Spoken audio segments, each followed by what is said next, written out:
국민 라디오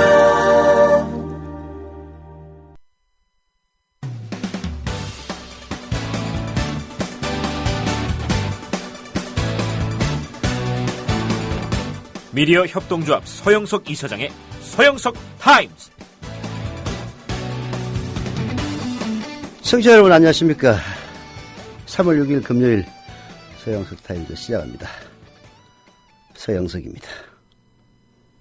프로그램 이름에 이름을 붙여놓으니까 늘 좀 민망하다는 느낌은 듭니다만은 뭐 제가 하는 건 아니니까 일단 양해하시고. 주한 미 대사 러퍼트 습격 사건이 일어났습니다.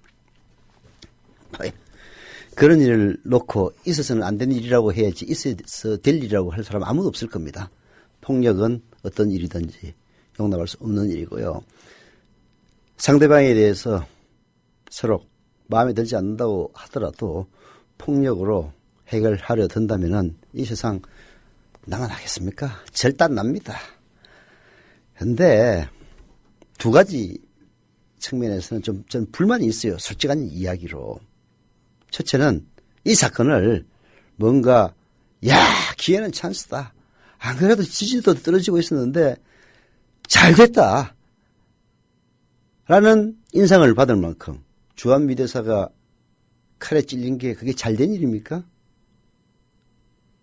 전혀 잘된 일이 아닙니다.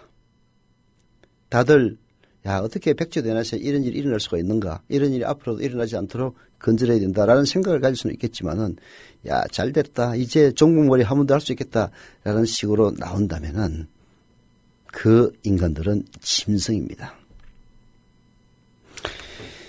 그런 점들은 우리가 늘 예의주시해야 됩니다.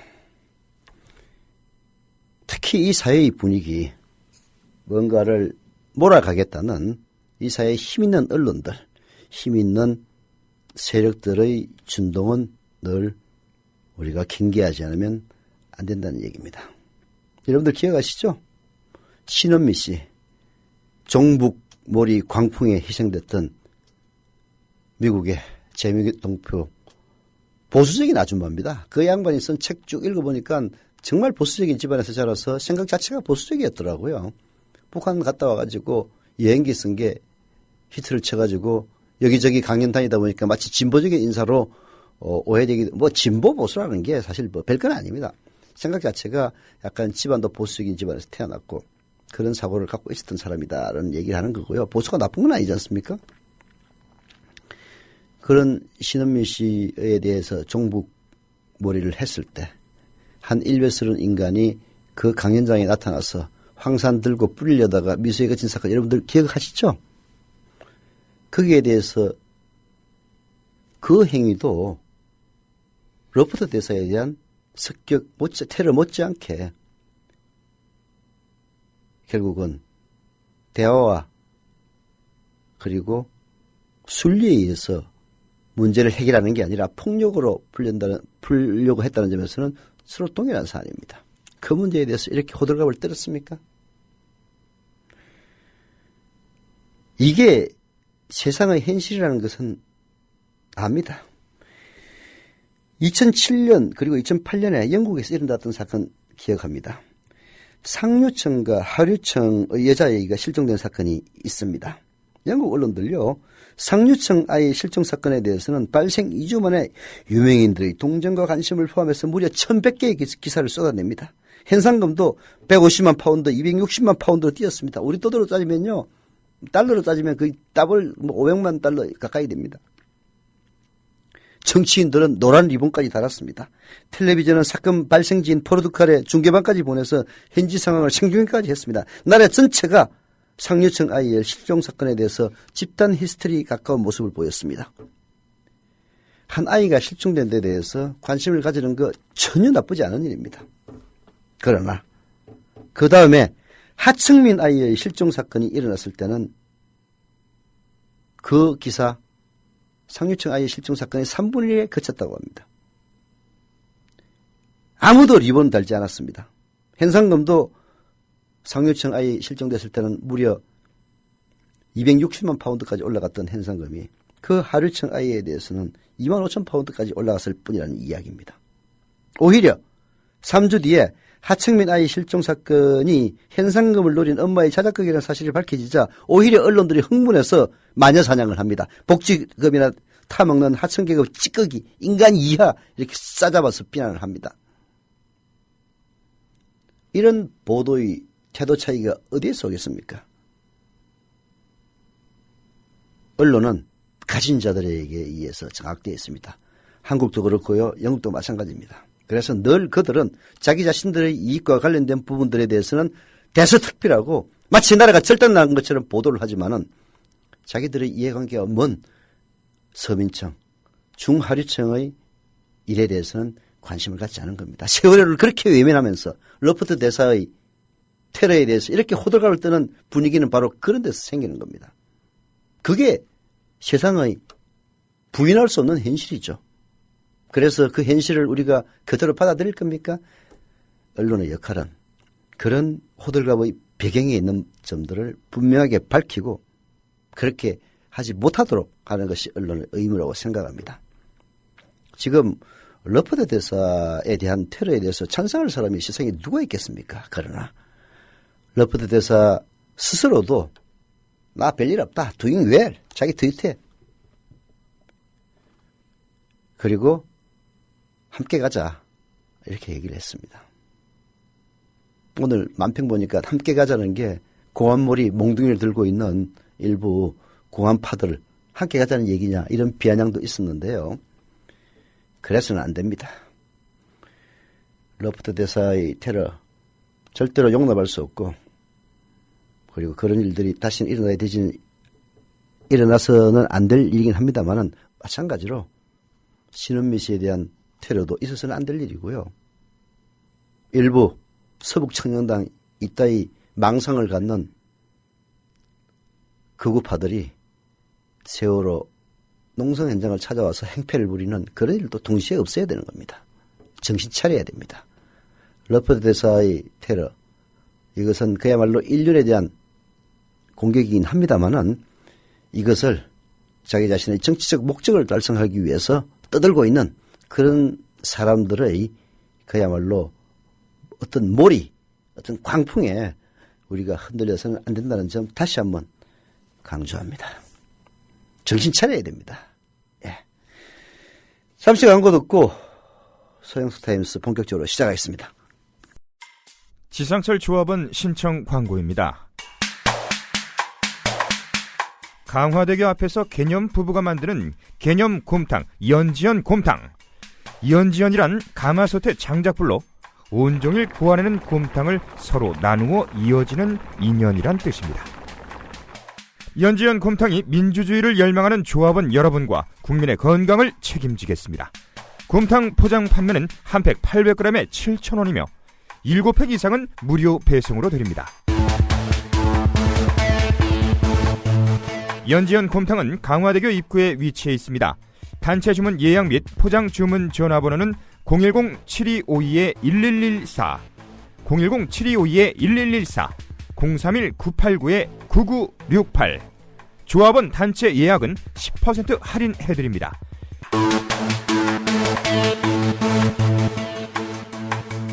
포장 판매 금액의 10%는 국민TV 후원금으로 쓰입니다.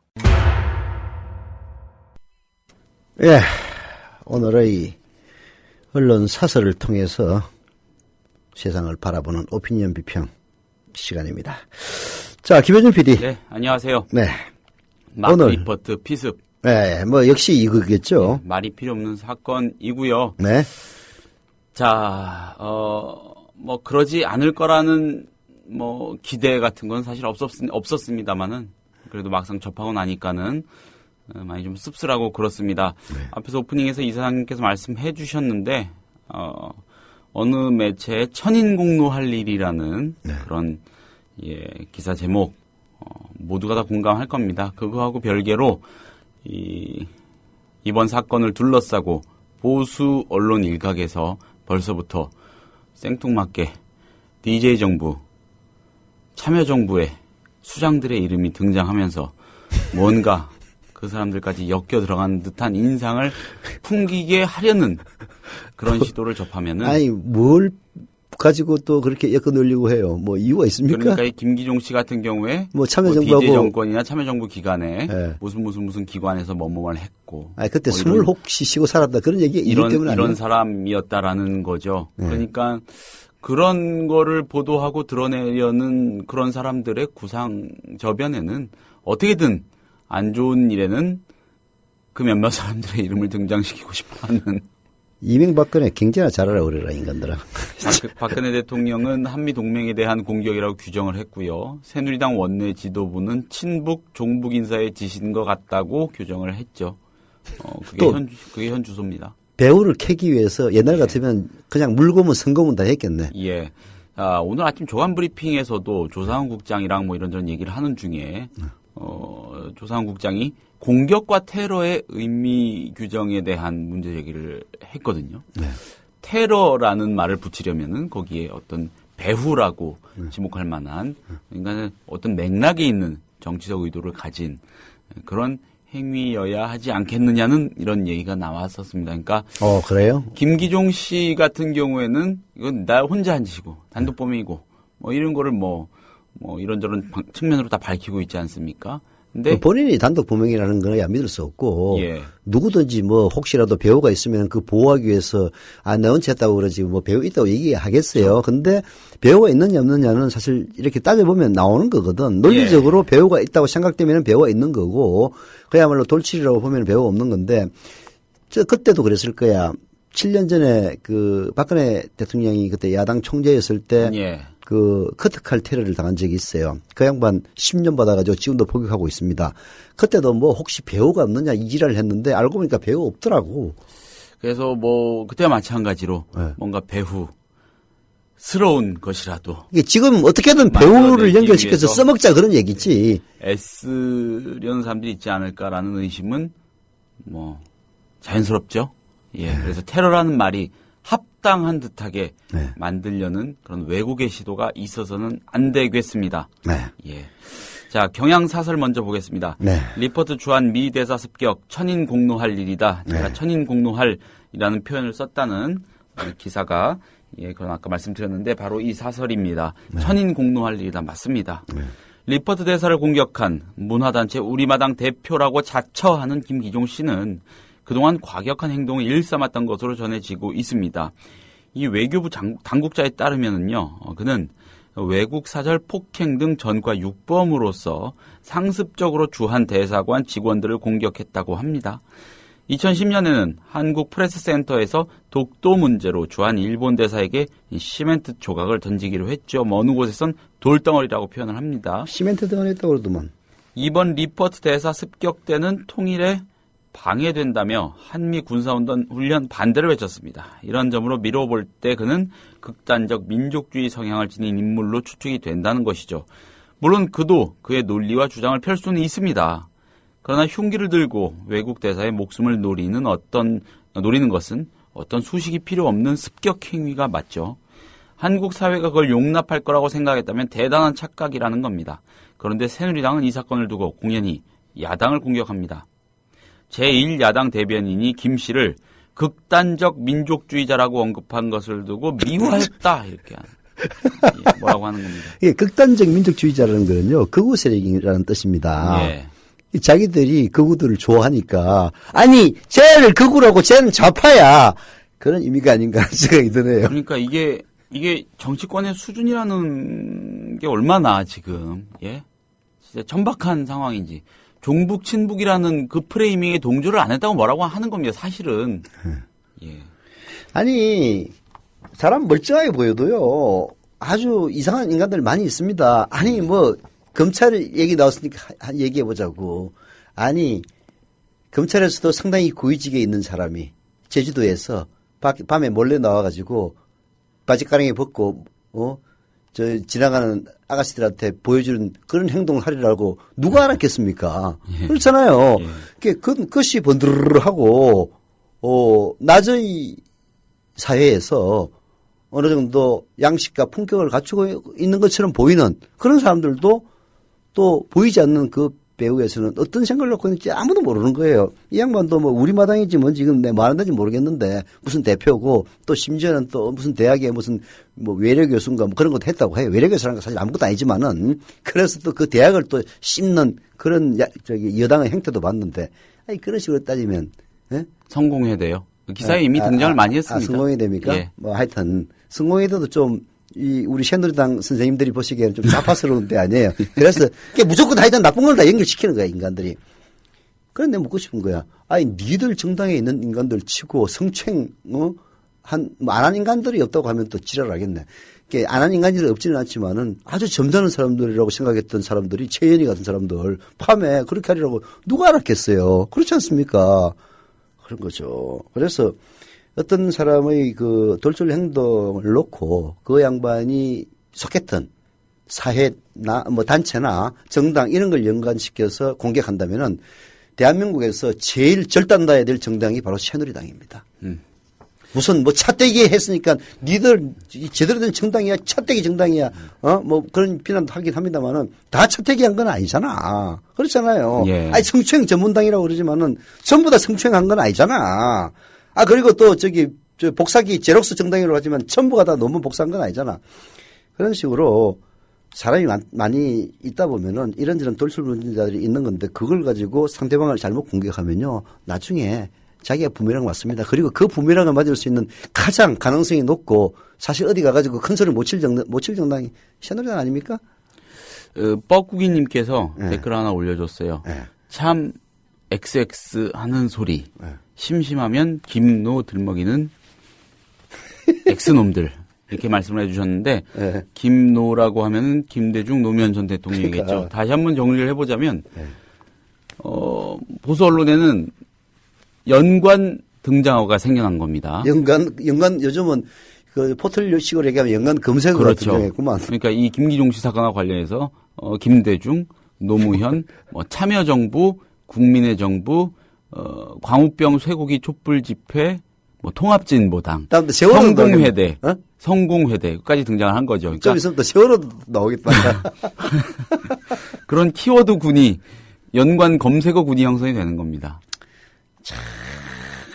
진짜 천인공노할 일입니다. 예. 리포터 주한 미대사 습격도 천인공노할 일이지만은 예. 그런 식으로 몰아가는 것은 천인이 아니고요. 만인공노할 일입니다. 얼마 전에 그 서영석 타임스에서이던가요? 조간 브리핑에서인가 소개했던 기사가 있습니다. 그러니까 분노 조절 장애를 겪는 환자 수가 우리나라에서 급격하게 늘어나고 있다는 기사였거든요. 그런 현상에 대해서 이 의학적 병리적인 분석을 해준 그 전문가들의 조언도 나왔었는데 저는 굉장히 주목이 됐던 것이 사회학자의 조언이었습니다. 그러니까 분노 조절 장애를 양산하는 우리 사회에 모순이 존재하지 않는지를 돌아봐야 된다는 것이죠. 아주 예리한 지적인데 뭐 이제 너무 어렵게 말씀하셨구만. 네. 분노 조절 장애. 뭐 사람들이 무슨 얘기인지 잘 몰라. 이 사회가 사람들에게 엄청나게 화를 나게 만드는 거예요. 예. 아니 뭐 하는 거 보면은 저 대통령이라는 사람이 얘기를 말은 참 보면 다만을 얘기하고 행동하는 거 보면 그 정반대로 얘기를 하고 그런 거 보면 얼마나 화가 납니까? 아니 야 나는 부자들을 위한 대통령이야. 니들이 나한테 대통령 될 때 도와준 거 있어? 나 도와준 사람들을 위해서 정책 펼치겠어 라고 얘기하면서 정책을 펼친다면 최소한 얄밉지는 않아요. 말은 뭐 온 국민을 위해서 서민을 위해서 이런 식으로 얘기하면서 실제로는 그 정반대로 하는 걸 보면 사람들이 화가 나는 겁니다. 이 화를 풀 길이 없는 거예요. 하나의 예를 들었던 것 뿐이죠. 빈부의 격차라든지 사회 내에서 조직 위계 내에서의 불합리한 처우 그리고 특히 뭐 열정 폐위와 같이 아무 소리 못하고 그냥 쇠빠지게 일을 해야 되는 이런 것들 아무리 일을 해도 3년 4년이 지나도 월급이 오히려 깎여가는 비정규직의 현실 이런 걸 보면 사람들이 분노를 할 수밖에 없는 겁니다. 그 분노를 풀 데가 없어요. 그게 바로 분노 조절 장애인 겁니다. 그렇죠. 제가 언급했던 그 사회학자의 말의 핵심은 결국 토양의 문제 아니겠느냐. 좀 근본으로 돌아가야 한다는 것 같아요. 자, 이번 사건도 보면은 한미 동맹이라는 것이 상징하는 그 저변에 있는 어마어마하게 복잡한 역학관계들, 그 역사적인 어떤 상처들 등등등등 정말 많은 것들이 얽혀 있는 문제이겠죠. 뭐 오히려 언론사가 고민을 한다면 그 지점을 바로 고민을 해야 되는 겁니다. 그렇죠. 뭐 보수 진영이 좋아하는 간첩놀이, 종북몰이 이런 거 좋습니다. 이것의 근본 토양은 남북의 관계이겠죠. 한반도의 정치적 실상, 현상이라고 할 수 있겠습니다. 그러니까 그런 것들을 둘러싸고서는 상처받은 사람도 많을 테고요. 네. 거기 이해관계가 걸린 사람도 많을 테고요. 하고 싶은 말이 많은 사람들이 너무도 많이 있을 겁니다. 네. 그런 사람들의 행동이 조금 과격하게 삐쭉삐쭉 돌출 행동으로 삐져나오는데 그것을 잡아가지고 그것을 끄집어내가지고 이리저리 퍼뜨려가지고 각종 의미부여를 하고 자꾸만 그걸 기준으로 뭔가 가르려고 하는 그런 심산, 차라리 심보라고 표현을 하는 게 나을 것 같습니다. 그러니까 그게 참 문제예요. 사람이 화가 나고 이렇게 말하자면 공분이 이제 일면은 세월호도 그렇지 않습니까? 아니 세월호 저 유족들이 해달라는 게 뭐 엄청난 걸 해달라는 것도 아니잖아. 제대로 진상규명해가지고 앞으로 이런 일이 다시는 없도록 만들자. 그것이야말로 억울하게 희생된 아이들을 위해서 진정을 해줄 수 있는 길이다. 그게 사실은 딱 그 세월호 유족들이 바라는 핵심이란 말이에요. 그걸 갖다가 뭐 무슨 그 김재원이 그 인간 뭐라고 얘기했더라? 무슨 뭐 탐욕의 결정체? 이지랄하고 자빠졌으면은 그 당사자들이 얼마나 화가 나겠습니까? 분노가 이런 거예요. 그런데 그 분노를 말하자면 실질적인 폭력으로 표출되지 않도록 하려면 사회에서 그것을 걸러주는 게 필요한 거거든요. 그렇죠. 우리 사회의 그 기능이 완전히 상실된 겁니다. 토양에 걸음을 주고 정비를 해야겠죠. 밭갈이를 하고. 그래서 이 리포터를 그 테러했는지 뭐 폭행을 했는지 이 인간 뭐 제정신 인간이 아니에요. 제정신 인간이 아닌 건데 그것도 왜 이런 일이 벌어졌는지 진심으로 우리가 고민을 해보고 왜 이 인간이 이렇게 했을까? 정신 또라이라서 그렇게 한 것인지 또라이라서 한 거라면은 그거는 그냥 재수 없었던 일이고 저기 주한 외교의 사절에 대한 경호를 강화하면 끝나는 문제예요. 그러나 그러한 것들이 뭔가 사회적으로 억압된 그 무엇이 있어서 하나의 정의원으로 번질 위험이 있는 거라면 그것을 고쳐줄 수 있는 사회를 개조하는 이런데 정치권이 지금 몰때도 모자랄 판에 그런 분노를 억누르기 위해서 사람들에게 공갈치고 야, 이 종북 인물이 새끼들 그 박근혜 테러범 10년 받았어요. 커트칼로 잠깐 상처나게 했다고. 그래가지고 그 안에서도 난동 부리다가 또 형을 받고 해가지고 아마 그 3, 4년 사는 것 같더라고. 네.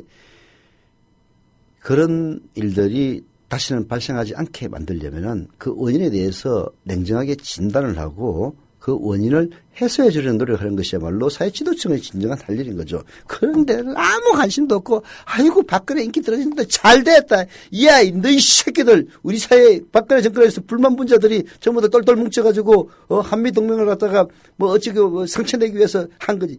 이따위 식으로 얘기하는 것은 진짜 초등학교도 못 들어간 초등학교 수준이라면 초등학생들은 못 오가는 겁니다. 예, 짐작컨대 보수 진영 내지는 보수 언론 일각에서는 아마 오늘 하루 종일 이런 취지에 들어갈 것 같아요. 이 김기종 씨가 혹시 통합진보당 뭐 이석기 전 의원이랄까 이런 쪽하고 연결이 되진 않은지, 뭔 거기 회합에 참여한 적은 없는지. 이미 나왔어 그 얘기. 새누리당에 그 무슨 그 저기 우리 저 경찰 출신 근원이하고 이름 똑같은 대변인 하나 있잖아. 근원이 대변인이 그 김기종 이 양반이 뭐 전쟁 반대 무슨 행동인가 하는 게 있어요.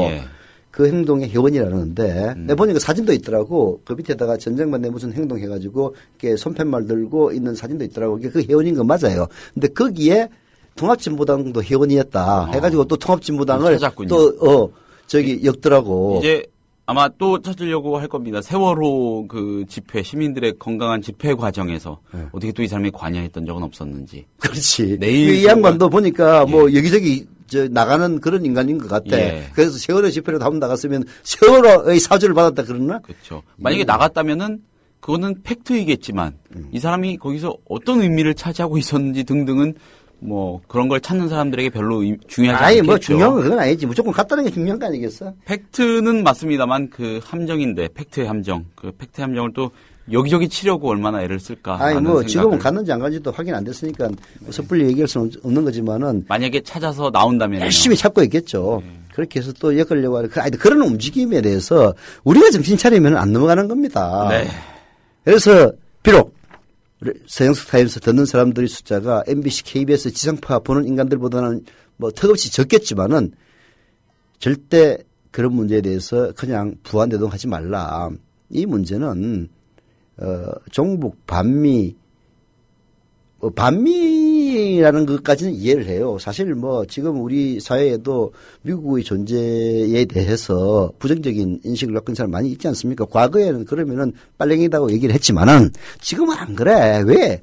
우리 국방비를 북한보다도 무려 10배, 20배 더 쓰고 있는 나라 아닙니까? 객관적으로 봐도 경제력으로 봐도 게임이 안 되고 그리고 실질적인 문제에 들어가면은 우리 그 군의 지도자들, 장성들의 정신 상태가 썩어 빠져서 그런 거지. 실제 장비라든지 이런 면에서 보면 북한은 째면 안 돼요.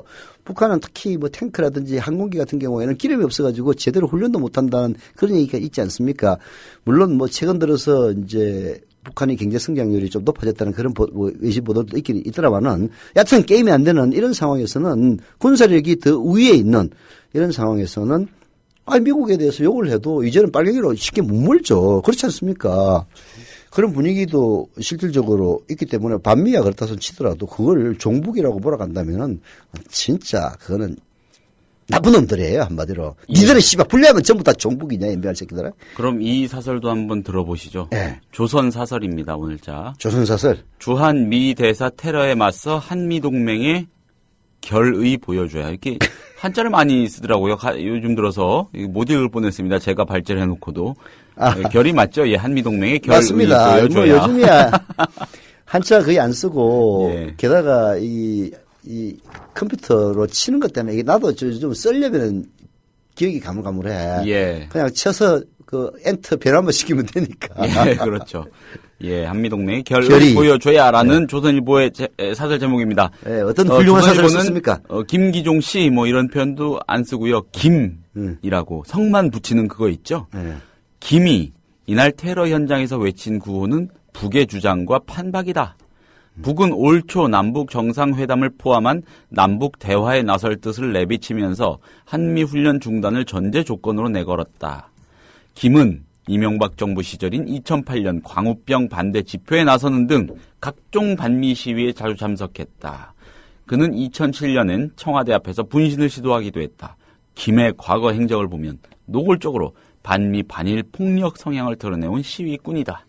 아니, 반미이 뭐가 나빠? 지금 대한민국에서 가장 반일 분자가 그 박근혜 대통령 아닙니까?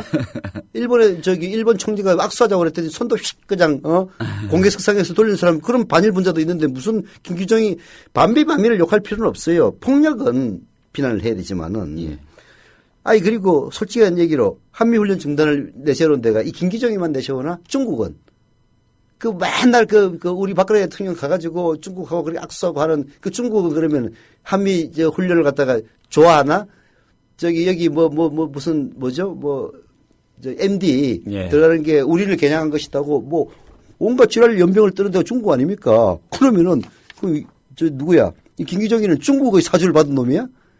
말도 안 되는 이딴 사설이라고 썼어. 에이그. 그렇게 된다면은 옛날에 인조반정 같은 반정을 일으켜가지고 몰아내고 네. 잡아야 말이에요. 그러니까 반일문자 우리 위대하신 박근혜 대통령에 대해서는 왜 이런 방법도 없었습니까? 예. 그렇게 노무현 대통령 반미라고 떠들어댔었더니. 근데 이 북한이 논평 일합시고 내가지고 쌤통이다 하는 그런 말 하는 거 있지 않습니까? 그것도 참 북한 진짜 놈들도 정신없는 새끼들이야. 화가 나더라고요, 그건 진짜. 지들이 이렇게 자기들을 무시하는 이명박근혜 정권에 대해서 틈만 나면은 돈 좀 주시오 하는 거 아닙니까? 솔직한 얘기로. 남북 교류하자는 게 북한에 대한 막아놓은 거 오이사 조치인가? 그거 예. 풀어달라는 얘기거든요. 그 얘기는 결국 돈 달라는 얘기입니다. 그렇게 징징 짜는 놈들이 여기에 그런 얘기하면 잘했다 그러겠어? 보면 얘들도 북한에 있는 선동하는 새끼들도 마탱이가 간 것 같아. 병신들. 이럴 때는 주도관이 꼭 다물고 있는 게, 내가 만약에 북한의 선동 일꾼이라면 이렇게 얘기했어요. 주한미 대사의 불행에 대해서 진심으로 위로를 보낸다. 비록 한미 전쟁 훈련에 반대하는 그 심정은 수긍이 가지만 그 수단이 개인에 대한 폭력이 돼서는 안 된다. 이렇게 얘기를 해야지, 병신들. 그러면 우리 국민들이 뭐라고 했어요? 야, 북한도 발언만 할 때가 있네. 이지를 하지. 아이, 센터 이러면 이 새끼들 말이야. 행편을 해가지고 맨날 뒷전으로 돈다는 새끼들이 니들 지금 뭐 하는 새끼들이야. 그럴 거 아니에요. 그렇죠. 병신들. 그런 말 했다는 기사를 딱 접하는 순간 드는 느낌이 이런 거 있잖아요. 아이고, 막 뒷골, 뭐 이런 느낌. 니들은 주도에 닦고 있어. 네. 뭐. 가뜩이나 평생에 이런 도움 안 되는 상황에서. 새끼들. 그런 생각 들지. 예. 너무 생에 도움이 안 되는 그러니까 인간들이야. 위아래로 이렇게 극단적인 어처구니 없는, 예, 유화적인. 그 북한의 행태를 이야기하는, 보면요. 예, 사실 그 극단의 반대편에 쓰는 행태가 새누리당 행태하고 비슷합니다. 아휴, 참 국가의 불행이에요. 국가의 불행. 네, 아무튼 온갖 얘기를 이사님하고 같이 쏟아내 봤는데 리포트 대사 얘기는 오늘 이 시간에는 뭐 이쯤 하는 걸로 하겠고요. 네, 다음 토픽으로 좀 넘어가 보겠습니다. 뭡니까 이번에? 자, 국립대 총장 자리를 정권의 사유물로 만들려는 정부의 꼼수가 집요하게 이어지고 있습니다. 교육부는요, 경북대, 공주대, 방송대가 추천한 총장 후보를 아무런 이유도 되지 않고 거부했다가 해당 후보들이 낸 소송에서 잇따라 패소하자 이번엔 새 총장 후보를 뽑도록 해당 대학들을 직접 압박하기 시작했습니다. 각 학교에 공문을 보내 새 총장 후보를 조속히 추천하라고 요구하는가 하면 교육부 간부들이 해당 대학 중에 한 곳을 찾아가서 재차 같은 요구를 하기도 했다고 합니다. 한겨레가 어떤 각도에서 이 문제를 짚고 있냐면 사설 제목이 이렇습니다. 친박 국립대 총장 세우려는 집요한 압박. 예. 한국체육대학 얘기죠? 그렇죠. 네. 교육부의 움직임은 이 새 대학으로 하여금 한국체육대와 같은 길을 걷도록 하려는 속셈이 뻔히 들여다 보인다는 겁니다. 한체대는요.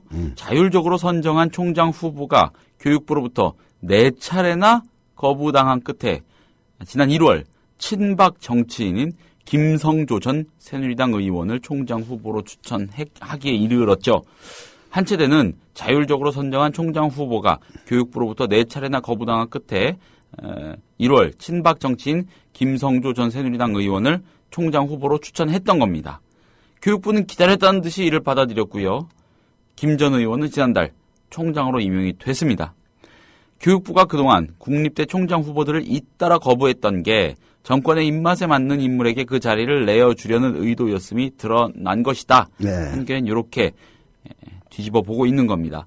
한체대와 달리 나머지 세 대학의 경우 거부된 총장 후보들이 교육부를 상대로 소송을 진행하고 대학 쪽도 새 후보를 추천하지 않으면서 버텨온 상황이었다고 합니다. 게다가 법원 판결도 교육부에 계속 불리하게 나오고 있다고 하는군요. 이런 상황에서 교육부가 대학들의 총장 후보 재추천을 다그치는 것은 대법원 확정 판결이 나기 전에 손을 쓰려는 또 다른 꼼수일 거라고 한겨레는 바라보고 있습니다. 이는 대학 자율권을 거듭 훼손하는 행위일 뿐만 아니라 법원의 판단까지도 무력화시키려는 비열한 편법이라는 거죠. 심지어 공주대를 찾아간 교육부 간부는 대법원에서 패소해도 기존 후보는 임용하지 않을 것이라는 식으로 협박했다고 합니다. 예. 교육부 장관이 항우였죠? 예. 교육부 장관 겸 사회부총리죠? 에휴, 뭐 항우에 입김이 들어갔겠구만. 항우에는 뭐 청와대 입김 좀 받았겠고, 뭐 보나마나 뻔한 거 아니에요. 예. 한체대 거 보니까 진짜 기가 막히더라고. 예. 총장 후보를 복수로 하더만. 예. 그래서 처음부터 시작해가지고 이제 세 번째까지는 그 한체대 교수 출신 한 명하고 외부 인사 한 명 이런 식으로 추천을 해요. 그 중에는 문체부 차관 출신도 한 명 추천됐더라고요. 이게 하도 이제 내부 인사 가지고 계속 밖으로 나오니까 예. 이게 뭐 내부의 인사들이 문제가 있어 그런가 보다 해가지고 뭐 문체부 차관 출신을 거기다가 이제 총장 후보로 추천했는데 그것도 바꾸야. 그리고 맨 마지막에 외부 인사로 김성조를 집어넣고 예. 내부 인사로 한체대 교수를 집어넣었더니 김성조를 낙점을 한 거예요. 그 얘기는 한체대도 참 머리 나쁜 인간들이지. 예? 빠꾸 한 2번쯤 받으면은 딱 찾아가지고 왜 빠꾸 이게 다른 대학처럼 이제 그 이유가 뭡니까? 뭐 묵묵부답일 것 아니에요. 취재를 해가지고 이것들이 이 정당하게 추천된 후보를 물먹여 그럼 소송을 하든가 아니면은 재빨리 눈치를 긁고 친박 뭐 원하는 사람 누구 있습니까? 물어봐가지고 하든가. 아예 그냥 노골적으로. 노골적으로. 선수들끼리 지금 맨 보내면은 빠꾸만 시키고 그렇게 누구 하면 좋으시겠습니까? 네. 저 원하는 인간이 누구야? 김성조? 오케이! 해가지고 녹음해서 바로 폭로해버려야지. 언론 플레이. 여하튼, 진짜 대단하더라고. 교육부 이렇게 후한무치하고 뻔뻔한 조직인 줄 내가 처음 알았어요. 야, 그리고 그랬다는 건 아닙니까? 그 공주대에서 지금 계속 이유 없는 거야. 아마 내가 보기에는 이유가 전혀 없지는 않을 겁니다. 뭐 그 양반이 참여정부 때 뭐 어디 뭐 무슨 큰 단체에서 뭐 자리 하나를 얻었다든지 뭐 그런 게 하나 있을 거야. 그러니까 안 된다고 그러는 거겠지. 빤한 거 아니야. 근데 교수들이 뭐 청와대 산하에 뭐 뭐 산하위원회에 자리 하나 얻는 거는 그거는 뭐 비단 누구야. 노무현 정부뿐만 아니라 이명박 때도 마찬가지고 다 이름 올리거든요. 이제 그런 걸 가지고 그런 식으로 이제 찍자를 놓고 그래서 이거는 논리 순리에 맞지 않다 해가지고 법원에 소송을 걸어서 이기니까 한다는 얘기가 야 니들 이겨도 저 새끼는 안 돼 그 얘기 아니에요. 이게 이런 게 깡패인 겁니다. 깡패. 그 김기정이처럼 가가지고 칼만 휘두르야 깡패 아니에요. 폭력범 아니에요. 이것도 일종의 폭력범입니다. 폭력. 이거야말로 교육부가 갖고 있는 교육부는 누가 교육부 예산 써가지고 그 자리에 앉아서 월급 받으라고 그랬어요. 국민 세금으로 하는 데 아닙니까? 위임받은 인간들이 말이야. 제대로 절차를 밟은 것에 대해서도 알아줄 거야 하는 게 그건 폭력범이고 이거는 진짜 강력 폭력범이지. 열받습니다. 이런 절차를 거쳐가지고 자리에 올라가면 그 사람 좋을까요? 김성조. 예. 전 그게 궁금해지네요, 갑자기. 김성조는 예. 체육하고는 아무 관계 없는 인간이야. 아무 관계 없어. 그래가지고 한치대 총장 시켜놨어 지금 하고 있어요. 그래서 뭐 한겨레 기자가 누군가 물어봤대. 당신 전문성 없잖아. 그랬더니 나 무슨 뭐 체육 관련 뭐 예를 들어서 승마라든지 승마는 아니지만은 뭐 궁도협회라든지 뭐 그래서 뭐 이사도 했고 했으니까 전문성이 있대. 에라이. 아이고 참. 예. 대단합니다. 대단한 인간들이야. 예. 다이나믹 코리아.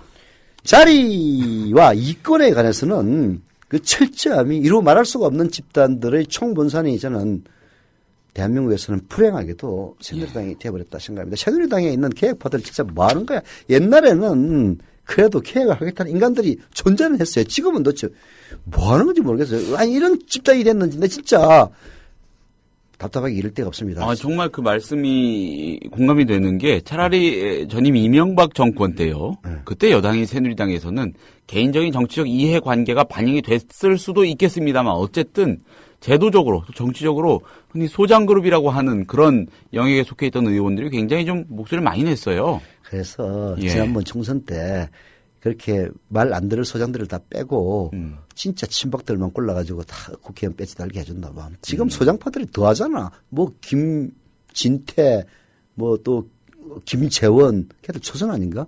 뭐 초재선들이지. 야, 내 뭐냐 더 하더라고.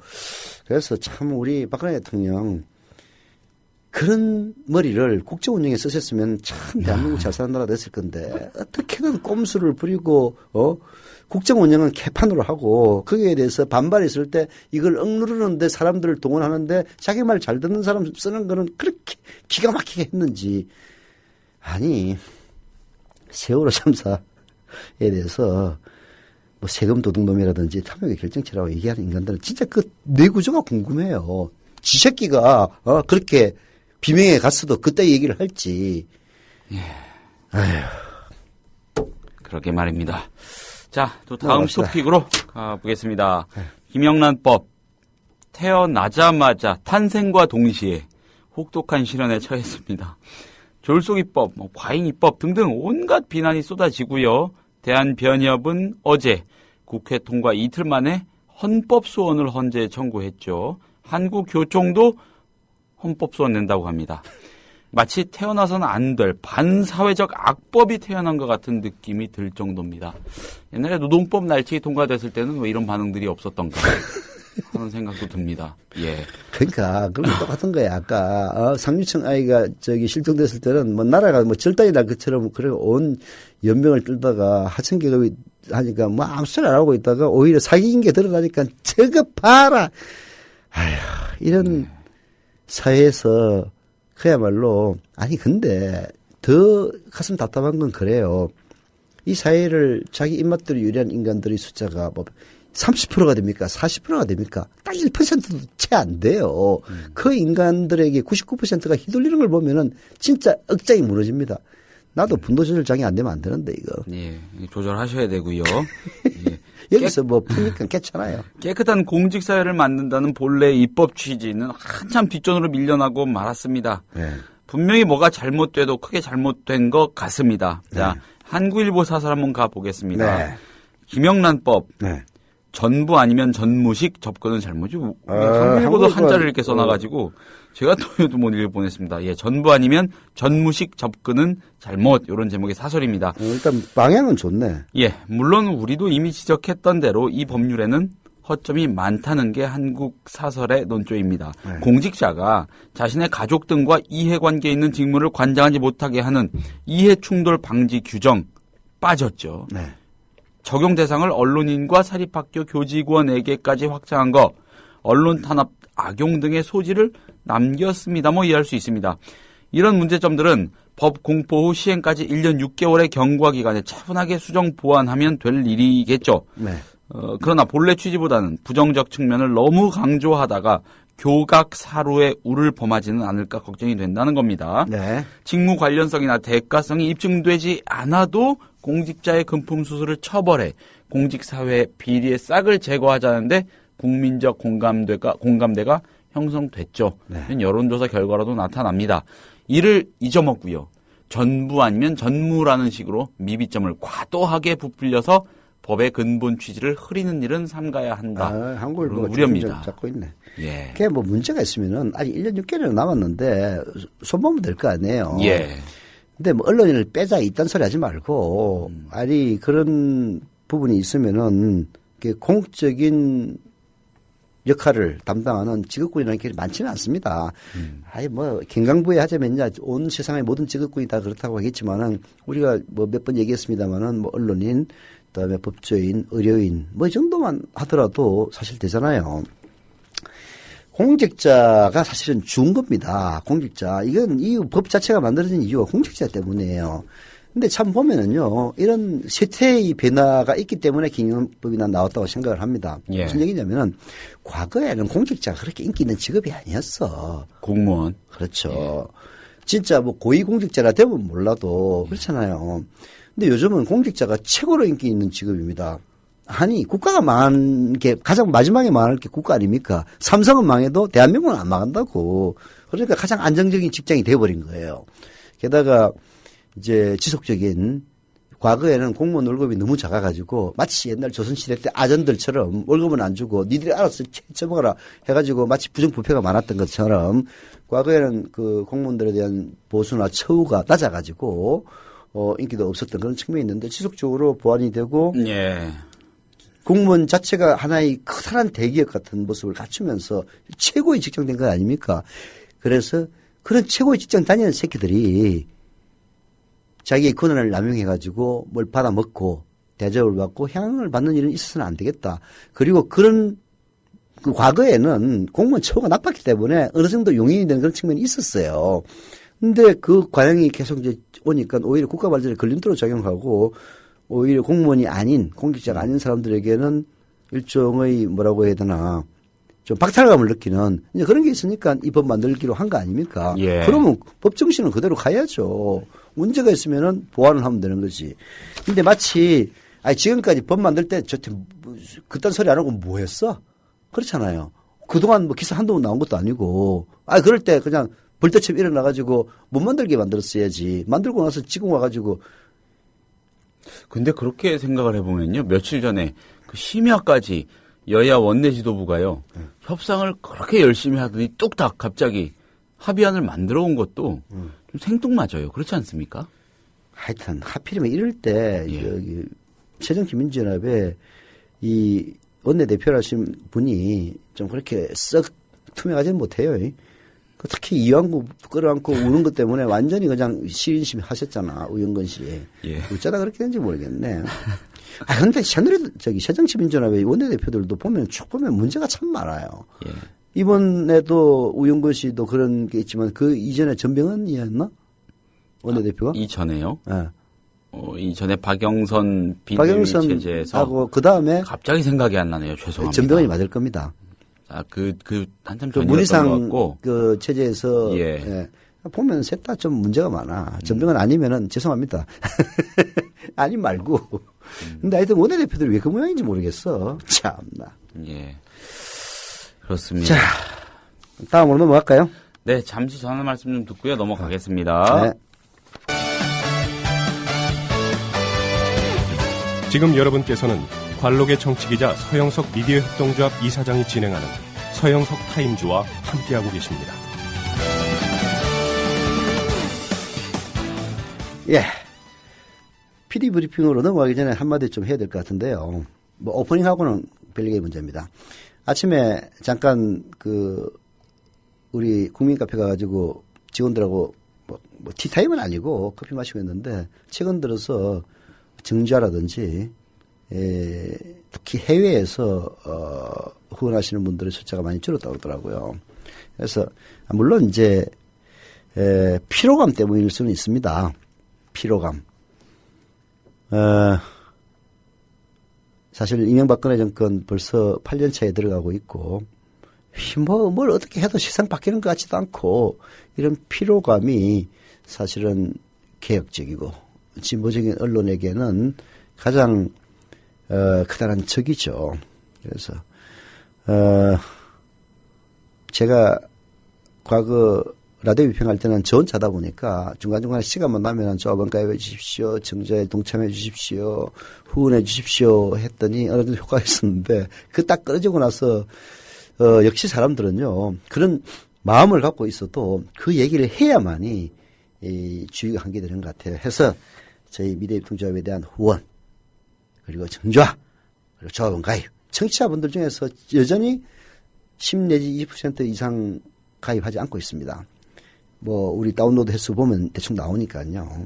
그래서 조합원 가입에도 좀 더 신경을 써주시고 그리고 이미 가입하신 조합원들은 월 11,000원 조합비 납부도 좀 해주시기를 다시 한번 부탁을 드리겠습니다. 그래야 이 좋은 방송 끊이지 않고 계속 이어져 나갈 수가 있습니다. 예, 우는 소리 그만하고 PD 브리핑으로 넘어가겠습니다. 김혜진 PD, 네. 오늘 주제는 뭡니까? 네, 그 주제 말씀드리기에 앞서서 네. 우윤근 원내대표 체제 이전에는 박영선 네. 비대위원장이 원내대표 겸임했었죠. 아, 예. 그 체제가 바뀌면서 문희상 비대위 체제 들어오면서 우윤근 원내대표가 원내 사령탑으로 우리 전병헌 선생은 들어왔죠. 그 김한길 때 원내대표. 그렇죠. 예, 그 전입니다. 예. 예, 아이고, 예. 그 정도는 바로 떠올렸어야 되는데. 아이, 뭐 요즘 죄송합니다. 정치에 관심이 없어가지고. 예. 넘어갑시다. 오늘 PD 브리핑의 키워드는요. 예. 법과 상식입니다. 아, 법과 상식인데. 법과 상식. 참 이 눈길이 가는 기사가 한 꼭지 있었어요. 네. 근데 오늘 사실 조간 브리핑에서도 소화를 해드릴 수 있었는데 네. 뭐 그러지 못했기도 했고 그럼에도 불구하고 꼭 한번 같이 생각해보고 싶어가지고 골라와 봤습니다. 네. 경향신문 오늘자 기사고요. 말씀드렸다시피 한번 일단 이 기사를 소개를 해드려 보겠습니다. 예, 예. 여러분은 어떻게 생각하시는지 네. 궁금합니다. 자, 기사 제목 이렇습니다. 여자라 성폭행 당해 남자로 살고 싶다. 네. 예, 성폭행을 당했거나 당했다고 주장하는 어느 여자의 워딩이겠죠. 네. 이 워딩이 기사 제목입니다. 기사 내용은 어떻습니까? 자기보다 27세나 많은 남성과 성관계를 가졌던 10대 소녀가요. 재판의 증인으로 나와서 강압에 못 이겨 연애 편지를 썼다면서 사건 당시보다 지금이 더 무섭고 앞으로가 더 무서울 것 같다. 이렇게 호소했다고 합니다. 이 소녀는 또 여자라서 이런 피해를 당했다. 여자가 싫다. 남자로 살고 싶다. 이런 말도 했다고 합니다. 네. 서울고등법원의 한 형사법정에서 지난 4일 이런 재판이 열렸다고 하네요. 네. 파기환송심입니다. 그러니까 대법원이 이 고등법원의 판결은 법리 적용이 잘못됐다. 다시 판단하라. 이렇게 해가지고 돌려보낸 사건을 다시 고등법원의 다른 재판부가 하는 재판을 파기환송심이라고 하죠. 이게 이렇게 된 거구만. 이제 성관계 37세께 한 40대 되는 남자와 성관계를 가졌던 10대 소녀가 예. 내가 성폭행을 당했다라고 주장을 해가지고 네. 이제 1심, 2심에서는 그 남자에게 유죄를 때렸겠죠. 예. 그랬더니 대법원에서는 야, 두 사람 연인관계다. 연인관계에서 무슨 성폭행이냐. 네. 다시 판단을 해가지고 그렇죠. 넘기는 거네요. 돌려보낸 거죠. 근데 그게 이제 이 소녀의 딱 얘기를 들어보니까 편지를 썼는데. 네. 그런 일이 있었던 이게 모양입니다. 그렇죠. 예. 서로 연애 편지로 비치는. 그러니까 무죄 증거로 제출된 그렇죠. 증거였던 아니, 모양입니다. 우리 연애 편지까지 주고받은 사이다. 예. 근데 무슨 연인끼리 성폭행이냐 이렇게 하니까 대법원이 그걸 받아들여가지고 파기환송을 했다. 뭐 그런 그렇죠. 걸로 이해가 되네. 조금 더 구체적으로 한번 설명을 드려보겠습니다. 자, 네. 2011년이었습니다. 당시 만 15세 중학생이던 기억양입니다. 네. 이 기억양은 니은 씨라고 기사가 표현을 했어요. 당시 42살이던 남자 니은 씨를 병원에서 우연히 만났다고 합니다. 네. 이 니은 씨, 이 42살 먹은 남자는 연예인 해볼 생각 없냐 이렇게 접근했다고 하고요. 두 사람은 수차례 성관계를 가졌다고 합니다. 기억양 심지어 만 16세 때인 2012년 임신해서 아이까지 출산을 했다고 합니다. 이후에 이 소녀는 42살 먹었었다는 그 남자를 성폭행 혐의로 고소하기에 이릅니다. 네. 1심은 이 남자 니은 씨에게 아동 청소년 성보호법 위반 혐의로 징역 12년, 2심은 조금 감형해서 징역 9년을 선고했습니다. 하지만 대법원은 성폭행이 아니었다며 공소 사실을 부정하고 사건을 서울고법으로 내려보냈습니다. 비공개로 이 파기환송심 신문이 진행됐다고 합니다. 여기서 이 고소를 한 소녀 시켜서 했다. 무서워서 어쩔 수 없었다. 이런 말을 반복한 것으로 전해졌습니다.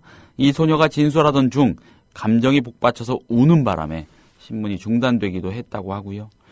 대법원은 이 소녀가 그 남자한테 보낸 편지, 아까 같이 얘기했었죠. 그 연애 편지라고 규정이 됐었나 봅니다. 그 편지와 문자 메시지를 감정을 솔직히 표현한 것이라고 판단을 했다고 합니다. 그래서 무죄로 봤다는 것이죠. 그렇게 해서 이 소녀는 강압에 의해 작성된 것이라면서 이 남자를 엄벌에 처해한 그런 상황에서 이 소녀는 그 편지 강압에 의해서 작성된 것이다라고 주장하면서 이 남자를 엄벌에 처해야 한다고 주장을 했다고 하고요. 이 소녀를 면담한 한 교수는요. 증인신문에서 그 남자가 편지 내용이 짧으면 화를 냈다고 한다면서 편지를 안 썼더니 화를 내면서 밀린 것까지 써오라고 강요했다고 한다. 이렇게 증언을 했다고 합니다. 이 남자는 대법원 판결 덕분에 지난해 12월 보석으로 석방이 돼 있다고 하고요. 이 소녀는 이 남자가 집으로 찾아올까 봐 무서워서 다른 곳에서 숨어 지내고 있다고 합니다. 예. 법이라는 거요. 제가 일전에 법원 몇 년 출입을 한 기억이 있습니다. 그때 그러니까 법 전문가라고 하는 사람들이 판사일 수도 있고 변호사일 수도 있겠죠. 애매한 사건이 화제가 된 사건이 있어가지고 상식적으로 이렇게 가야 되는 거 아닙니까? 이 법 감정이라는 것도 있고요. 이런 말을 하면은 이런 대답들을 자주 합니다. 이게 법이라는 게 그렇긴 한데 무슨 말인지는 알겠는데 법이라는 건 또 달라. 그렇게만 할 수 있는 건 아니야. 이런 말을 많이 이 인간들이 이게 전문성 운운하면서 처벌해야 될 놈들을 처벌 안 받게 해주면서 돈 받아 먹다 보니까 이런 왜곡된 현상이 벌어지는 거죠. 안 봐도 비디오인 거지. 아니 대법원 판사들이랑 인간들도 그래서 지금 대법원이 이런 구성을 가져서는 안 되는 겁니다. 이제 보통 우리가 이렇게 얘기하잖아요. 점잖게 50대 남성 서울법대 출신으로 그냥 도배가 돼 있다라고 얘기를 한단 말이에요. 50대에 서울법대 출신의 남성을 전부 다 욕하자는 건 아니지만은 이런 사람들의 성에 대한 의식은 획일적일 수밖에 없습니다. 그러면은 이런 판결 나오는 거예요. 아니 솔직히 15살 먹은 애하고 42살 먹은 애가 서로 연애를 했다는 게 말이나 돼요? 아니 상식적으로 말이 되느냐고. 그러니까 이 15살 먹은 애가 진짜 산전수전 공중전 다 겪은 그런 거라면 모르겠지만은 아니 예를 들어서 한 40대하고 70대가 연애를 했다라고 하면 그거는 이런 판결 나와도 나는 무리가 없다고 생각해요. 성인이니까요. 둘 다 성인이니까. 10대 아니에요, 10대. 15살, 아니, 솔직히 기자 선배 입장에서 지금 20대 막 기사 쓰는 애들 보면은 제가 봐도 피덩어리라는 생각이 들어요. 걔들이 그 아이들이 또 아니지. 그분들이 뭐 인간적으로 질이 낮아서가 아니라 경험 부족 때문에 헤매는 걸 보면은 아이고 나도 저런 시절이 있었지라는 생각을 하게 되거든요. 마찬가지로 10대라는 거는 진짜 외부에 휘둘리기 쉽고 이런 그 아주 인면수심의 남자가 나중에 혹시라도 그럴 때를 대비해가지고 연인 관계임을 입증하기 위해서 야, 너 저 연애편지 하나 나한테 보내. 짧게 쓰면 야 이게 연애편지야 이런 해가지고 길게 써보내. 이런 식으로 갖고 있다가 이제 아주 나쁜 놈이에요. 이 새끼 보니까. 이렇게 해가지고 내놓은 증거를 대법원에서 그걸 증거라고 아니 15살 먹은 아이하고 42살 먹은 애가 보낸 걸 갖다가 그걸 갖다가 제대로 된 증거라고 바라보는 그 정서가 문제인 거예요. 그래서 대법원은 다양한 구성을 해야 되는 겁니다. 이런 생각을 해봅니다.